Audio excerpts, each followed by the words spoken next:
আল্লাহ পাক বলছেন, ওহে ইমানদারগণ, মুমিনগণ, শোনো, তোমরা সত্যকে মিথ্যার সাথে সংমিশ্রিত করো না, আর জেনে শুনে সত্য গোপন করিও না। কথা কার? আল্লাহ পাকের কথা। অনেকে আছে না, সত্যি মিথ্যায় একসঙ্গে ডাল খিচড়ি মাখিয়ে বলে ফেলে, সত্যিটাও বলছে আর মিথ্যাটাও ঢুকে দিচ্ছে। এর ব্যাপারে আল্লাহ পাক বলছেন, সত্যকে মিথ্যার সাথে সংমিশ্রিত করিও না, আর জেনে শুনে সত্য গোপন করিও না। অনেকে আছে দেখবেন না, দুধের সঙ্গে পানি মিশ্রিত করে মানুষকে দেয়। এইদিকে হয়তোবা নেই, কিন্তু আমাদের এলাকায় আমি এটা দেখেছি, প্রমাণও পেয়েছি এটা হয়েছে।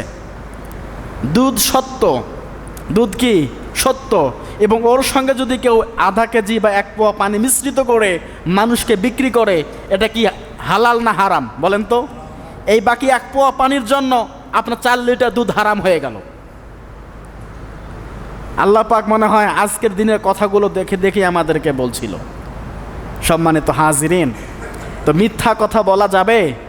মিথ্যা কথা বললে আল্লাহ পাক সে বান্দাকে পছন্দ করে না। মিথ্যা কথা বলা যাবে না। মিথ্যা কথা এমন ভয়ঙ্কর একটা মিথ্যা কথাকে সত্যি প্রমাণ করতে গেলে আর 10টা মিথ্যা কথা বলতে হয়, 10টা দিয়েও হয় না। ঠিক কি না বলেন? এটাই সত্যি কথা। তো মিথ্যা কথা বলা যাবে না। আমরা রমাদানের একটা যদি শিক্ষা নেই যে আমরা মিথ্যা কথা আর বলবো না, তাহলে এই মিথ্যা কথা না বলার কারণে আমাদের অনেক আমলগুলো, ভালো ভালো কাজগুলো আমাদের জন্য কি হয়ে যাবে? সহজতার থেকে সহজ হয়ে যাবে। আমার দাদা একটা গল্প আমাকে বলেছিল, আমি ছোটোবেলায় দাদার কাছ থেকে গল্প শুনতাম। দাদা বলেছিল, দাদার পাশে গিয়ে বসছিলাম, তো এই প্রায় যখন আমার 7-8 বছর বয়স হবে, তো দাদা বলছে, এক ছিল মুয়াজ্জিন আর পাশের ছিল একজন বাড়ির চোর। মসজিদের মুয়াজ্জিন আর এলাকার একজন চোর। তো চোর রাত্রিবেলা চুরি করে দিনের বেলা ঘুমায় আর ভালো ভালো খাবার খায়, ওর ভালো চলে।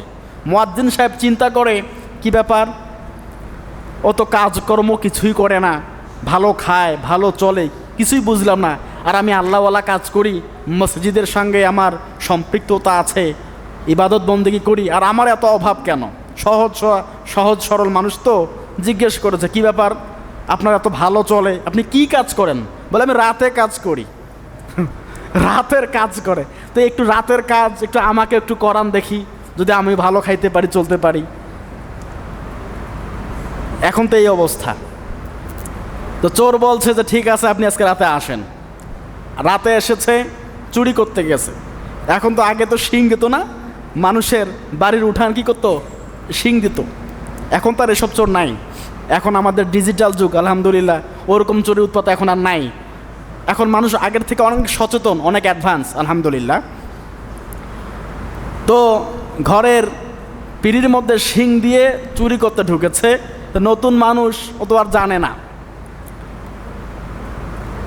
মুয়াজ্জিন সাহেবকে ঢুকিয়ে দিয়েছে ভিতরে, যান যাহা আছে সবাই ঘুমিয়েছে, নিয়ে বের হয়ে চলে আসেন।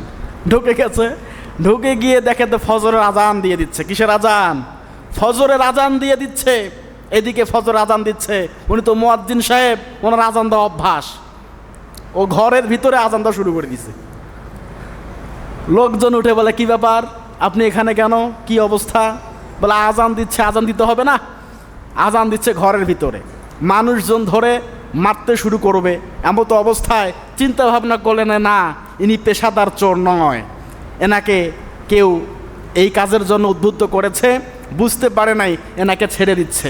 আপনি কেন চুরি করতে আসলেন? অভাব অনটন, এই টাকা দিয়ে সংসার চলে না, স্ত্রী বাচ্চাকে খাওয়াইতে পারি না। মানুষও বুঝতে পেরেছে যে না, এই পেশাদার চোর নয়, ইনি আসলে কি মানুষ, ভালো মানুষ, তাকে একটু সাহায্য সহযোগিতা করে ছেড়ে দিয়েছে। এই যে সত্য মানুষকে কি দেয় বলেন? মুক্তি দেয়, আর মিথ্যা ধ্বংস করে। সম্মানিত হাজিরিন, আমার দাদা কোথায় শুনেছিল এটা আমি জানি না, এমনিতেই বললাম। কারণ আল্লাহ পাক রব্বুল আলামিন বলছেন, ইন্নাল্লাহা লা ইয়াস্তাহি আইয়ুদরিবা মাসালাম বাউদাতান ফামা ফাওকাহা। সূরা বাকারা 26 নম্বর আয়াতের প্রথম অংশে আছে। মানুষকে উদাহরণ দিয়ে বোঝান, উদাহরণ দিলে মানুষ বুঝতে পারে। সম্মানিত হাজিরিন, তাহলে মিথ্যা কথা আমরা বলবো না। মিথ্যা কথা বলা যাবে? মিথ্যা কথা বলা যাবে না। আল্লাহ রসুল বলেছেন, তবে কয়েক জায়গায় মিথ্যা কথা বলা জায়েজ আছে। কয় জায়গায়?